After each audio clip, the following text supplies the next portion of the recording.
Friends, welcome back to Mazhathulli creations. ഈ channel നിങ്ങൾ ആദ്യമായിട്ടാണ് കാണുന്നതെങ്കിൽ സബ്സ്ക്രൈബ് ചെയ്യാൻ മറക്കല്ലേ. വീണ ഒട്ടും പ്രതീക്ഷിക്കാത്തതാണ് ഇപ്പോൾ സംഭവിച്ചുകൊണ്ടിരിക്കുന്നത്. സ്വത്തുകളെല്ലാം കൈമാറാം എന്ന് പറഞ്ഞാണ് അമ്മാവൻ വീണയും കൂട്ടി ഇറങ്ങിയത്. എന്നാൽ ക്ഷേത്രനടയിൽ വെച്ച് ചില വഴിപാടുകളൊക്കെ കഴിപ്പിക്കുന്നുണ്ട്. എന്നിട്ട് ഒരു ചരട് കാണിക്കുന്നു. ഈ ഒരു ചരട് വേർപെടുത്തുന്നതോടെ നമ്മൾ തമ്മിലുള്ള ബന്ധവും വേർപെടുമെന്ന് അദ്ദേഹം പറയുന്നുണ്ട്. പടിയടച്ച് പിണ്ടം വെക്കുന്നതിന് തുല്യമാണെന്നും അദ്ദേഹം പറയുമ്പോൾ അത് കേട്ട് ഞെട്ടലോടെ ഇരിക്കുകയാണ് വീണ. അച്ഛൻ ഇത്രയ്ക്ക് ക്രൂരനാണോ എന്ന് വീണ ചോദിക്കുമ്പോൾ അമ്മാവൻ പറയുന്നു, ആയിരുന്നില്ല, പക്ഷേ നീ എന്നെ അങ്ങനെയാക്കി. നീ എന്താടി കരുതിയത്? സാധനങ്ങൾ എടുത്ത് ഒരുങ്ങി ഇറങ്ങാൻ പറഞ്ഞപ്പോൾ എന്റെ പേരിലുള്ളത് നിന്റെ പേരിൽ എഴുതി വെക്കുമെന്നാണോ? ആ കാര്യത്തിൽ ഒരു കാര്യവും ഇല്ല രാമകൃഷ്ണന്. ഒരു നയാ പൈസ പോലും നിനക്ക് ഞാൻ തരില്ലെന്ന് അദ്ദേഹം പറയുമ്പോൾ ദേഷ്യത്തോടെ വീണ എഴുന്നേറ്റു. അപ്പോ എന്നെ ചതിക്കുമായിരുന്നു എന്ന് ചോദിക്കുമ്പോൾ അമ്മാവൻ ചോദിക്കുന്നു, അപ്പോ ഇത്രയും നാള് നീ എന്താ ഞങ്ങളെ ചെയ്തത്? അതേടി, എന്റെ മോന്റെ പേരിൽ കള്ളക്കേസ് കൊടുത്തപ്പോൾ ആ വീട്ടിൽ എപ്പോ പോലീസ് കയറിയോ ആ നിമിഷം ഞാൻ തീരുമാനിച്ചതാ ഞാനും നീയും തമ്മിൽ ഒരു ബന്ധവും ഇല്ലെന്ന്. എന്നിട്ട് അദ്ദേഹം ആ ചരട് വേർപെടുത്തുന്നുണ്ട്. നീ അങ്ങോട്ട്, ഞാൻ ഇങ്ങോട്ട് എന്നും പറഞ്ഞു. ഞാനും ഹരിയും താമസിക്കുന്ന വീടിന്റെ പടിയിൽ നീ കാല് കുത്താൻ പാടില്ല, കുത്തിയാലുണ്ടല്ലോ ആ കാല് ഞാൻ വിട്ടു, മനസ്സിലായോടി എന്ന് പറഞ്ഞ് അദ്ദേഹം അവിടെ നിന്ന് പോകാൻ തുടങ്ങുമ്പോൾ ഒന്ന് നിന്നേ എന്ന് വീണ പറയുന്നുണ്ട്. നിങ്ങളെ ഞാൻ വെറുതെ വിടുമെന്നാണോ നിങ്ങൾ കരുതിയത്? നിങ്ങൾ ഈ ചെയ്തതിന് ഞാൻ പകരം ചോദിച്ചില്ലെങ്കിൽ എന്റെ പേര് വീണ എന്നല്ല. ഇത് കേട്ട് അമ്മാവൻ പറയുന്നു, അല്ലെങ്കിലും ആ പേര് നിനക്ക് ചേരില്ല മോളെ. നിനക്ക് വല്ല രാക്ഷസിക്കും പറ്റിയ പേര്, വല്ല ഭാർഗവി എന്നൊക്കെയാണ് നല്ലത്. ഞാൻ ചെയ്തത് ന്യായമടി. അവൻ എന്റെ മോനാണ്. എന്റെ ശ്വാസവും ചോരയും നീരും ഒക്കെ അവനുള്ളതാ. എന്റെ ഓരോ തളർച്ചയിലും അവന്റെ നെഞ്ചാണ് താങ്ങി നിർത്തിയത്. ഞാൻ ചാകുമ്പോ അവനെ എന്റെ അരികിലുണ്ടാക്കാൻ പാടുള്ളൂ. അവനെ ഒരിറ്റ് വെള്ളം എന്റെ വായിലൊഴിക്കാൻ പാടുള്ളൂ. ശാപം പിടിച്ചാൽ നിന്നെ പോലൊരുത്തിയെ എനിക്കിന്ന് വേണ്ട. എങ്ങോട്ടാണെന്ന് വെച്ചാൽ പോകാം, ഏത് തെരുവിലാണെന്ന് വെച്ചാൽ അലിയാം. രാമകൃഷ്ണന്റെ മകളാണ് എന്നുള്ള മേൽവിലാസം ഇല്ലാതെ നിനക്ക് പോകാം, കേട്ടോടി എന്ന് പറഞ്ഞ് അദ്ദേഹം പോകുന്നു. വളരെ ദേഷ്യത്തോടെ വീണ നിൽക്കുന്നുണ്ട്. പിന്നീട് കാണിക്കുന്നത് ആദ്യം ഒരുക്കുകയാണ് നിത്യാമ്മേ, നമ്മൾ എങ്ങോട്ടാ പോകുന്നത് എന്ന് ആദ്യം ചോദിക്കുമ്പോൾ പുറത്ത് എന്ന് നിത്യ. കുറെ നാളായില്ലേ അമ്മയും മോനും കൂടി പുറത്തേക്ക് പോയിട്ട് എന്ന് നിത്യ പറയുന്നുണ്ട്. എന്നെ ജ്യോതിയുടെ വീട്ടിലേക്കാണോ കൊണ്ടുപോകുന്നത്? പറ നിത്യാമ്മേ, എന്നെ ഒരിക്കലും അവിടേക്ക് വിടില്ല എന്ന് വാക്കുതായി എന്നൊക്കെ ആദ്യം പറയുന്നുണ്ട്. നമ്മളിപ്പോ പുറത്ത് പോവാണ്, എന്തായാലും കുറെ ദൂരം നമുക്ക് നടക്കാം, എവിടെയെങ്കിലും ഇരിക്കാം, അതിന് വാക്കിന്റെ ആവശ്യമില്ലെന്ന് നിത്യ. എന്നിട്ട് ആദ്യം കൂട്ടി ഇറങ്ങുന്നുണ്ട്. ഇതേസമയം രാഘവൻ പത്രം വായിച്ചുകൊണ്ടിരിക്കുന്നു, ചായയും കുടിക്കുന്നു. അവിടേക്കാണ് ആദ്യം നിത്യയും വന്നത്. എവിടേക്ക് പോവുകയാണെന്ന് ചോദിക്കുന്നു. ആദ്യം കൊണ്ട് പുറത്തു പോവുകയാണെന്ന് നിത്യ പറയുമ്പോൾ മോള് തനിച്ചു പോണ്ട, ശരവണനെയും കൂട്ടി പോവാൻ പറയുന്നുണ്ട്. ഇവര് പോയിട്ട് വരട്ടെ രഘുവേട്ട എന്ന് സുജാത പറയുന്നു. വേണ്ടടോ, ഓരോരോ പ്രശ്നങ്ങൾ അവസാനിക്കുന്നതേ ഉള്ളൂ, താനിപ്പോ ഇവരുടെ കൂടെ പോയെന്നൊക്കെ രഘു പറയുമ്പോൾ വേണ്ട, ഇവര് പോയിട്ട് വരട്ടെ എന്ന് സുജാത പറയുന്നുണ്ട്. അങ്ങനെ ആദ്യം നിത്യയും കൂടി പോവുകയാണ്. താനും താരും കൂടെ പോകണ്ടെന്ന് പറഞ്ഞത് എന്ന് രഘു ചോദിക്കുമ്പോൾ സുജാത പറയുന്നു, അവള് പോകുന്നത് മറ്റൊരു കാര്യത്തിലാണ്. അമ്പലത്തിൽ വെച്ച് മനുവിന്റെ അച്ഛനമ്മമാരെ കണ്ടിരുന്നു. അവിടെ എത്രയും പെട്ടെന്ന് കുട്ടി അങ്ങോട്ട് വിടണമെന്നാണ് അവര് പറഞ്ഞത്. ആദ്യം എങ്ങനെ പോകും, എന്തായി പറയുന്നത് എന്നൊക്കെ ശരവണൻ പറയുമ്പോൾ സുജാത പറയുന്നു, പോയല്ലേ പറ്റൂ. ആദ്യം കുറെ കരയും, പിന്നെ അവള് തന്നെ ഒരു തീരുമാനം എടുത്തു. അവള് തന്നെ പറഞ്ഞു വിട്ടോളാമെന്ന്. ഇനിയിപ്പോൾ എന്തൊക്കെ കാട്ടിക്കൂടുമെന്ന് അറിയില്ല, അത് കണ്ടു നിൽക്കാൻ കഴിയാത്തോണ്ടാ ഞാൻ പോവാത്തത് എന്നൊക്കെ പറയുന്നുണ്ട്. മനസ്സാകെ തകർന്നു നിൽക്കുന്ന സമയത്ത് അവൾക്ക് ഈ ഒരു നഷ്ടം കൂടി താങ്ങാൻ കഴിയില്ലെന്ന് രഘു പറയുന്നുണ്ട്. ഞാൻ മനുവിനെ വിളിച്ച് സംസാരിക്കാമെന്ന് രഘു. എന്തായാലും ഇപ്പോൾ ഒതുക്കി വെച്ചാലും നാളെ ഒരു സമയത്ത് ഇതല്ലേ സംഭവിക്കൂ. എന്തായാലും കുഞ്ഞിനെ പറഞ്ഞ് സംസാരിച്ചിട്ട് അവർ തമ്മിൽ പിരിയട്ടെ എന്ന് സുജാത പറയുന്നുണ്ട്. എപ്പോഴും മോൾ എന്നോട് ചോദിക്കും, നല്ലത് എനിക്ക് അർഹതപ്പെട്ടിട്ടില്ലേ എന്ന്. സത്യമാണ്, അവൾക്ക് ഒന്നും വിധിച്ചിട്ടില്ല എന്നൊക്കെ സങ്കടത്തോടെ സുജാത. എല്ലാം കഴിഞ്ഞ് ബാക്കി ഉണ്ടാവുകയാണെങ്കിൽ നമ്മളത് ചെയ്തേ പറ്റൂ, നമ്മൾ അവളുടെ കൂടെ ഉണ്ടാക്കണം, അവൾക്ക് കൂട്ടിനായ ഒരാളെ കൊടുക്കണം എന്നൊക്കെ ഇങ്ങനെ സുജാത പറയുന്നുണ്ട്. തുടർന്ന് ഹരി ഇങ്ങനെ പുറത്ത് നിൽക്കുന്നു. അപ്പോൾ കുടയും പിടിച്ച് അമ്മാവൻ അവിടേക്ക് വരുന്നുണ്ട്. എന്തൊരു വെയിലാണ്, കണ്ണിലെ കൃഷ്ണമണി ഇളകിപ്പോയെന്നൊക്കെ ഇങ്ങനെ അമ്മാവൻ പറയുമ്പോൾ ഹരി പറയുന്നു, രജിസ്ട്രേഷൻ കഴിഞ്ഞില്ലേ എന്ന്. രജിസ്ട്രേഷന് വേണ്ടിയാണല്ലോ ഞങ്ങൾ പോയത്. ഞങ്ങൾ അവിടെ ചെന്നപ്പോഴേ രജിസ്ട്രേഷൻ ഓഫീസർ അവിടെ ഇല്ലെന്ന് അമ്മാവൻ. അമ്മാവ രജിസ്ട്രേഷൻ കഴിഞ്ഞു എന്നാ ഞാൻ ചോദിച്ചത് എന്ന് ഹരി ചോദിക്കുന്നുണ്ട്. വീണ്ടും കഴിഞ്ഞില്ല, പക്ഷേ അവള് പോയെന്ന് അമ്മാവൻ. അതെങ്ങനെയെന്ന് ഹരി ചോദിക്കുമ്പോൾ അതൊരു നീണ്ട കഥയാണെന്ന് അമ്മാവൻ. വേണമെങ്കിൽ ഞാനത് ചുരുക്കി പറയാമെന്ന് പറഞ്ഞിട്ട് അവിടെ ഉണ്ടായ സംഭവം, ആ ക്ഷേത്രത്തിലുണ്ടായ സംഭവം അമ്മാവൻ ഹരിയോട് പറയുന്നുണ്ട്. എടാ, ഉള്ളതെല്ലാം എഴുതി കൊടുക്കാമെന്ന് പറഞ്ഞപ്പോൾ സ്വന്തം കുഞ്ഞിനെ പോലും മറന്ന അമ്മയാണ് അത്. അവളോട് ഇതിൽ കൂടുതൽ നന്നായിട്ട് ഞാൻ എങ്ങനെയാ പെരുമാറേണ്ടത്? നീ എന്താ കരുതിയത് അവളെ ഇവിടെ നിറക്കി വിടാൻ? ഇത്രയും കാലം നീ അധ്വാനിച്ച് നിന്റെ പേരിൽ കിടക്കുന്നത് ഒരു നിമിഷം കൊണ്ട് അവൾക്ക് കൊടുക്കാന്നോ?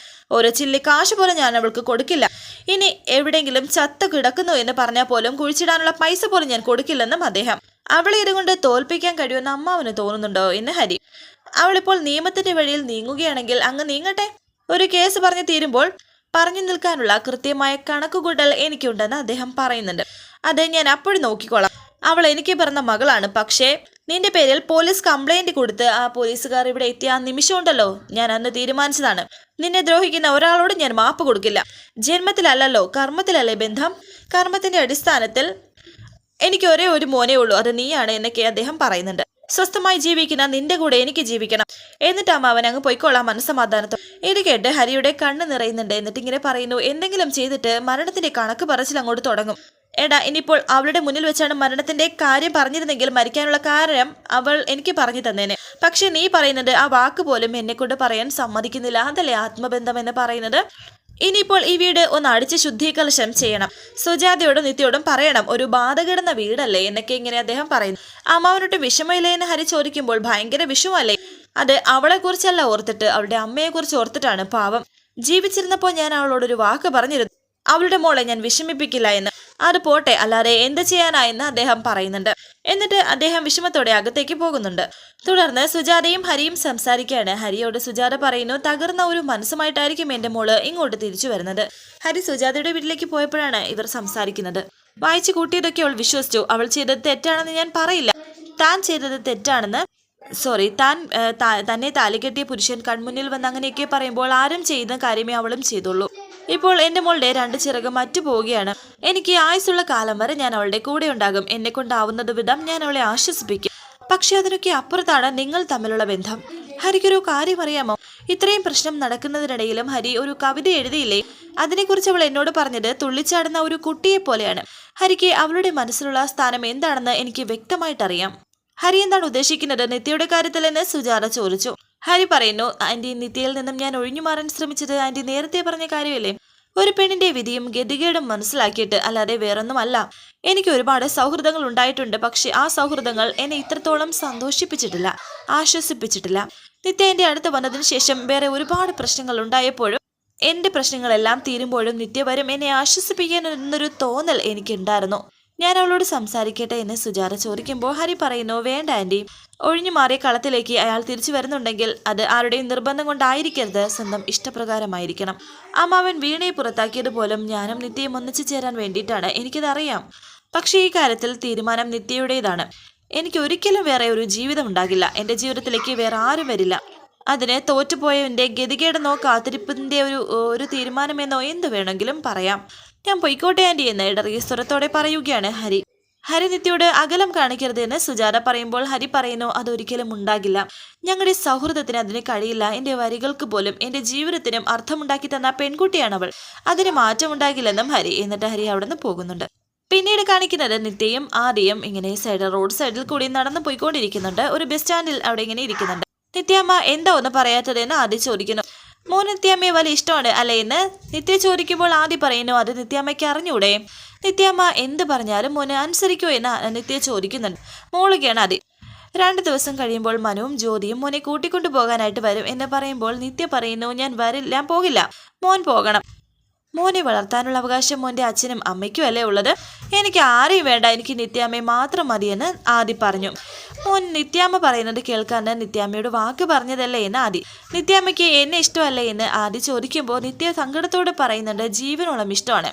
പിന്നെ എന്നെ പറഞ്ഞയക്കുന്നത് എന്തിനാണെന്ന് ആദി. അതിപ്പോൾ എന്തിനാണെന്ന് ആദിക്കുട്ടനെ പറഞ്ഞാൽ മനസ്സിലാകില്ല. പക്ഷേ മോനിപ്പോൾ അവരുടെ കൂടെ പോയില്ലെങ്കിൽ എല്ലാവരും നിത്യാമ്മയാണ് കുറ്റം പറയുന്നത്. നിത്യാമ്മയെ ഒറ്റപ്പെടുത്തും. നിത്യാമ്മയെ എല്ലാവരും കുറ്റപ്പെടുത്തുന്നത് മോനിക്ക് സഹിക്കാൻ പറ്റുമോ? ഇല്ല എന്ന് ആദി മോൻ ഒരു കാര്യം ചെയ്യും, മനുവും ജ്യോതിയും വരുമ്പോൾ അവരുടെ കൂടെ പോകണം. എന്നിട്ട് എന്തെങ്കിലും പ്രശ്നമുണ്ടെങ്കിൽ നിത്യാമ്മയെ വിളിച്ചാൽ മതി, നിത്യാമ്മ അങ്ങോട്ടേക്ക് വരാം. ഇത് കേൾക്കുമ്പോൾ ആദ്യമൊന്നും പറയുന്നില്ല, ഇങ്ങനെ ഇരിക്കുകയാണ്. നിത്യാമ്മ പറഞ്ഞ മോൻ അനുസരിക്കില്ലേ? നല്ല കുട്ടികൾ അങ്ങനെയല്ലേ ചെയ്യുന്നതെന്നൊക്കെ പറയുന്നു. എന്നാലും നിത്യാമ്മ എന്നൊക്കെ വിഷമത്തോടെ ആദി പറയുമ്പോൾ നിത്യ പറയുന്നുണ്ട്, അവിടെ ചെന്ന് കഴിയുമ്പോൾ മനുവും ജ്യോതിയും പറയും നിത്യാമ്മയുടെ അരികിലേക്ക് ചെന്ന് നിന്നോ എന്ന്. അങ്ങനെ പറയൂ എന്ന് ആദി ചോദിക്കുമ്പോൾ നിത്യ പറയുന്നു, എന്തായാലും നിത്യാമ്മ അടുത്ത് തന്നെ ഉണ്ടല്ലോ, ഇടയ്ക്ക് വേണമെങ്കിൽ എനിക്ക് അവിടെ വന്ന് നിൽക്കാലോ. പിന്നെ സ്കൂൾ വിട്ട് നിത്യാമ്മയുടെ അരികിലേക്കല്ലേ വരുന്നത് എന്നൊക്കെ പറയുന്നുണ്ട്. സ്കൂളിലും നിത്യാമ്മയുടെ അരികിലേക്കല്ലേ വരുന്നത് എന്നൊക്കെ പറയുന്നുണ്ട്. പിന്നെ ജ്യോതിയാണ് മോനെ പ്രസവിച്ചത്. മോൻ അവരുടെ കൂടെ പോകണം, അവർ പറയുന്നതൊക്കെ അനുസരിക്കണം. നിത്യാമ്മ പറഞ്ഞുകൊണ്ട് ഞാൻ പോവാം, പക്ഷെ എനിക്ക് ഇഷ്ടപ്പെട്ടില്ലെങ്കിൽ ഞാൻ തിരിച്ചു വരും. അപ്പോൾ നിത്യാമ്മ എന്നോടൊന്നും പറയരുതെന്ന് ആദ്യം. അവിടെ ഒരു കട കാണുന്നുണ്ട്. മോൻ ഐസ്ക്രീം വേണോ എന്ന് നിത്യ ചോദിക്കുന്നു. വേണ്ടെന്ന് ആദ്യം പറയുമ്പോൾ നിത്യ പറയുന്നു, അപ്പോൾ നിത്യാമ്മ വിചാരിക്കില്ല എന്നോട് പിണങ്ങിയിട്ടാണ് വേണ്ടെന്ന് പറയുന്നത് എന്ന്. അങ്ങനെ മോനിവിടെ ഇരിക്കെ നിത്യാമ്മ പോയി വാങ്ങിച്ചിട്ട് വരാമെന്ന് നിത്യ. അങ്ങനെ ആദ്യയെ അവിടെ ഒരു സൈഡിൽ ഇരുത്തിയിട്ട് ആ കടയിൽ പോയിരിക്കുകയാണ്. ഒരു